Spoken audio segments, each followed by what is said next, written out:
For the past 100 years, the Jewish Federation of Greater New Orleans has embraced two core values, tzedakah and tikkun olam. Together with its community partners, the Federation has established a legacy of philanthropy and forward-thinking social change. Working for Federation on both a local level and nationally was really like our religion. And it wasn't until later that we realized there's more to it than that.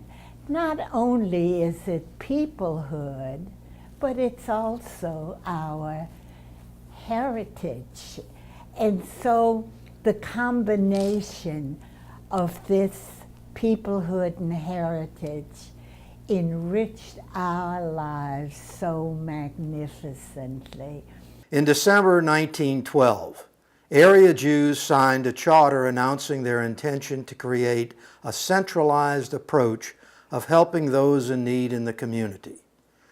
To further solidify the efforts of Federation's forebearers, Sears and Roebuck owner Julius Rosenwald, an early proponent of the Federation system, visited New Orleans on March 29, 1913. At the banquet to be held at the Athenaeum, I plan to give a talk about the advantages of the federated approach to charity. Although it may sound largely impromptu, it is a well-rehearsed address that has been delivered often, because this is something in which I believe very deeply. My main point will be this: instead of competition in the matter of Jewish charities, we need cooperation. This is what a federation approach provides. It is, I firmly believe, the philanthropic model of the future, one that will eventually be adopted by all great Jewish communities. He was the president of the Federated Jewish Charities in Chicago, and he had been instrumental in federating that community, bringing the various welfare arms and organizations of the community together into one federation, and it had worked very well. Someone thought it would be a good idea to come down to New Orleans to speak to these Southern Jews, and in 1913 he came and he made a pitch that the federation, that the community federate, and apparently they did. In June 1913, the Jewish Federation was formally incorporated to address the needs of the local Jewish community. 2 decades later, in 1933, the Jewish Welfare Fund was created in addition to Federation to address the needs of Jews outside of New Orleans, leading to 2 organizations with disparate fundraising roles. Prior to World War II, the Jewish Welfare Fund campaigned to assist refugees fleeing the growing fascist oppression in Europe. Following the liberation of the concentration camps during the war, the community raised considerable dollars to benefit both refugees and the fledgling Israeli state between 1945 and 1950. With the passage of the Displaced Persons Act in 1948, New Orleans became one of the major ports to take in post-war refugees. Organizing the people who were involved for the arrival of those ships was a tremendous job, and it included almost every denomination. It included social agencies. It included the representatives from the national organizations. In the case of the Jewish people, the United Service to New Americans, Hebrew Immigrant Aid Society, they were here all the time, but you had to be sponsored, so everybody had to be on the dock when they came in. But everyone was exciting. You would get up early in the morning. Somebody would pick you up and we'd go down to the dock, and you'd stand around, everybody just started doing nothing, then all of a sudden word would come out, they're coming off. And then everything would start, and it would go on all day without stop. The first ship arrived here in May of 1949, and they arrived every month for 3 years. Throughout the past century, the Jewish Federation has consciously chosen to grow and adjust to new challenges, outside circumstances, and internal communal needs. Perhaps the best example of this was the merger of the Jewish Federation and the Jewish Welfare Fund in 1962. The Jewish Federation marked its 50th anniversary that year with the merger of the two, which was at the time fairly controversial. Roswell Weil became the first president of the United Federation and Welfare Fund. It was a long, hard road to get these two organizations to agree to form one organization for both raising funds and distributing them. I had to make the decision on various issues because we were split half and half. I felt a little bit like a Solomon, but it worked. And from there on, they worked together very well, and we're one community now, and a good community. So that's more or less the genesis of this organization now, which is hard to believe that there was ever a time when it wasn't one, when it meant so much to the community as a single entity. When I was chair of the women's division, which was 68, when I was completely finished and I waited, I went up to who was then president, Barney Mintz, and Mart Gable, who was executive director, and I said, I think there needs to be a change in your federation policy. The women are raising a lot of money, and they should have a seat, a regular seat on the federation board, and they never have. As a Jewish woman, I am moved for Jewish reasons to take that responsibility, and I want to be. When I was beginning, women didn't have an outside job. So we had a lot of time to put into these things that we really believed in. And therefore, we knew the story, and we could tell the story. And so, for those men who were campaigning, they could use it, and those who were not, they still had an understanding of what the community was and where it should be going. The Jewish Welfare Fund was confronted following World War II with what its board called the Palestine question. President Harry Truman urged Americans to respond to a massive fund drive supporting the creation of Israel.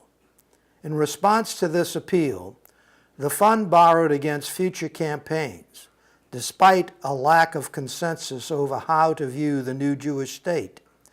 It was not until the Six-Day War in 1967 that the community found a common voice expressing wide support for Israel's right to exist and flourish. I think the '67 war in Israel was a turning point in a lot of people's lives all over the United States.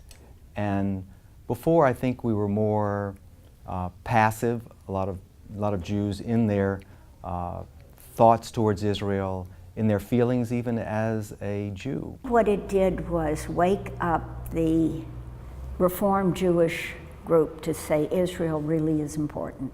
I think that there was, certainly from my point of view, there were a lot of people who weren't quite sure why Israel was there, and maybe it really didn't belong, but when that happened, it really sparked people. I remember Edgar Bronfman came to New Orleans, and he brought with him about 30 people in our industry from all over the country who were his distributors in the beverage alcohol business, and he asked them each, and mind you, this is 1967, for $100,000. And there was not a person in the room that blinked. The period following the merger and leading into the 21st century saw Federation take a more active role in the area civil rights movement and in social advocacy for Jewry. This included a holding of a massive citywide rally in 1972 in the wake of the tragedy at the Munich Olympics. By the early 2000s, Federation had reached a point of stasis. The Jewish population of the city was declining somewhat, a process that accelerated dramatically following Hurricane Katrina, which swept the city underwater on August 29, 2005. 80% of the local Jewish community suffered damage to institutions, homes, and businesses. The Federation was the gatekeeper of nearly $19 million of funds that were contributed by the American Jewish community to help our institutions not only survive, but continue to do the very important work that they do. And I've said this before, and I'll say it again, that if it had not been for the American Jewish community and its support for us post-Katrina, we would have been out of business. You know, I think that Katrina was an opportunity for us to grow and come together. We as a Jewish community weren't any more hurt or devastated than the rest of the city.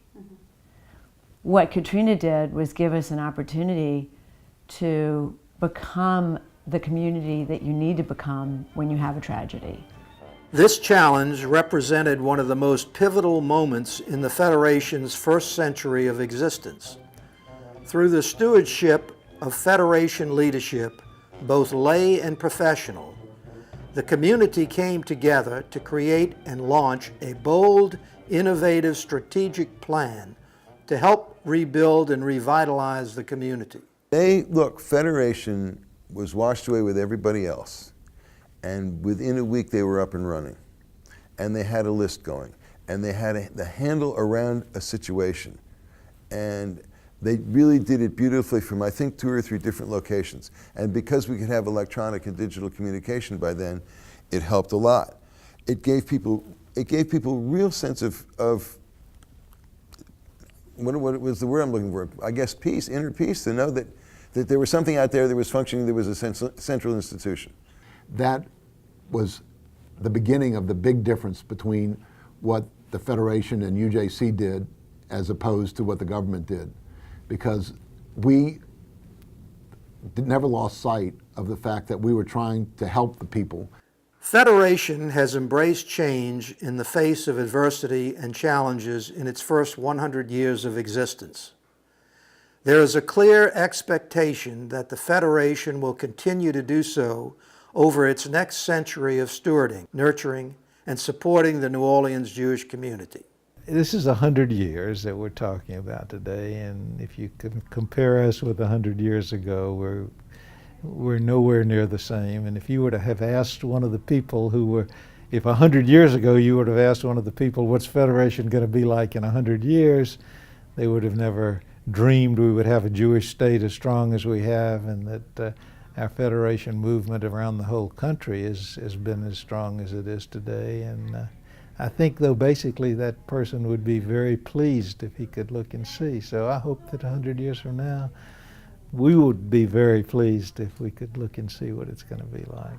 What's changed is the we, so that when a situation comes up, whether it's Federation or whether the agency, it's not what are you going to do about it, it's what are we going to do about it. I think that, to me, I don't know if it's a change, but I see that happening, and it probably evolved over time. And I think people are beginning to see that, even though if you're wearing a JCC hat or a day school hat or a Jewish Family Service hat, you don't take off that hat, but the Federation hat is still there. So I think without Federation, everybody would be going in different directions. If there are needs, we have to address them, and if we have to change direction, we have to be flexible enough to make those changes.